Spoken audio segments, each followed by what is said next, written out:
summer. The queasiness intensified with each passing hour. By the time her replacement arrived at 3 o'clock for the dinner shift, she felt wretched.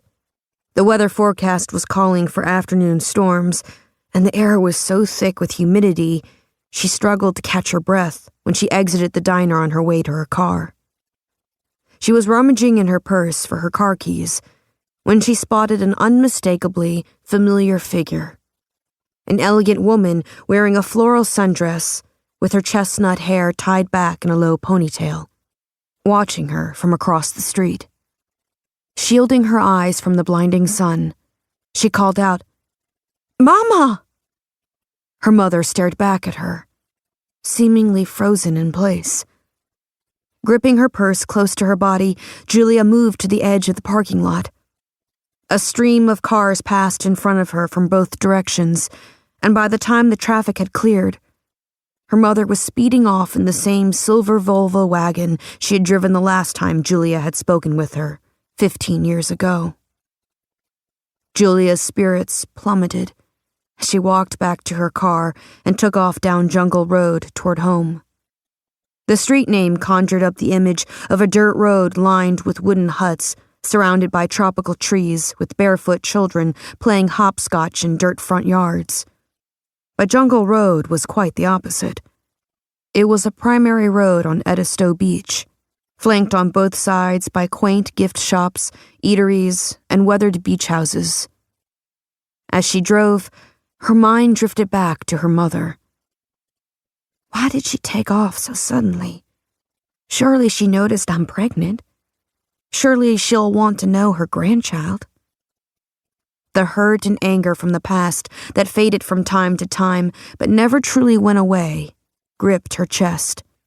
With her baby's arrival imminent, Julia missed Iris more than ever, even though she had read every book on infant care available for checkout at the Colleton County Library. She felt unprepared for being a parent. There were certain times in a girl's life when she needed her mother, and having her first baby was one of them. Julia found it easier not to think about her father and sister. Her hometown of Beaufort was deep in the heart of the South Carolina Lowcountry, only an hour-and-a-half drive from Edisto Island. Julia did her best to avoid her family's friends who summered on Edisto. But when they came to Duke's for lunch, she learned bits of gossip about her family.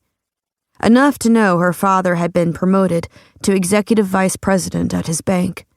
Her mother's flower business continued to thrive, and her older sister had married and divorced twice. Julia pulled into the driveway of the tiny cottage she shared with her husband on the sound side of Edisto Beach. The house consisted of 2 small bedrooms with one common area that served as sitting room and kitchen. They could barely afford the mortgage on what the local real estate market deemed as waterfront property, even though theirs was a pie-shaped lot, wedged between 2 full lots, and they'd need binoculars to catch a glimpse of the sound. Thin walls coupled with their antiquated heating and cooling systems made for freezing winters and hot-as-blazes summers. Jack and Julia led a simple life, partially due to budgetary restrictions, but mostly by design. Even though they lacked the money for luxuries, like cell phones and computers, she had known more happiness here with Jack than she had ever experienced in her family's 3-story waterfront antebellum house in Beaufort. Julia set her purse on the kitchen counter and went to stand in front of the sliding glass doors.